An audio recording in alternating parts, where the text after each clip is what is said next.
তো আসতে ছিল মহালয়া, তাই সকাল সকাল কিন্তু বাড়ির সবাই মিলে জানো তো সেদিন মহালয়া দেখতে বসে গিয়েছিলাম। এখানে দেখতে পাচ্ছ সবাই কিন্তু একসাথে দেখছিলাম। এই মহালয়াটা আসলেই না মনের ভেতরে একটা পুজো পুজো ভাইবস চলে আসে, কি বলো তোমরা? আমার কিন্তু ভীষণই ভালো লাগে। আর আমি কিন্তু এত বড় হয়ে যাওয়া সত্ত্বেও ভোরবেলা উঠে কিন্তু মহালয়া দেখি। দেখতে পাচ্ছ আমরা কিন্তু সবাই মিলে খুব দারুণভাবে মহালয়া দেখলাম।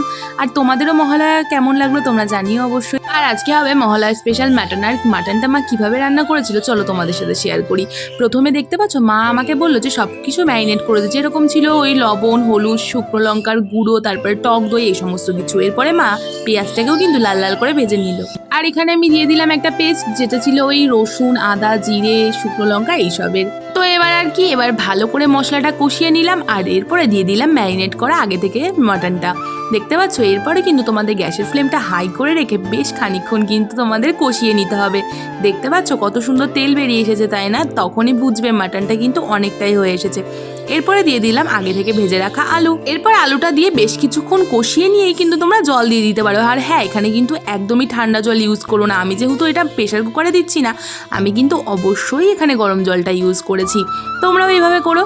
আর এরপরে সবার লাস্টে দিয়ে দিলাম মাটনের যে চর্বিগুলো থাকে না, ওইগুলো। ওই চর্বিগুলো দিয়েও কিন্তু খেতে খুবই টেস্টি লাগে। তো দেখো আমাদের মাটন কিন্তু একদমই রেডি।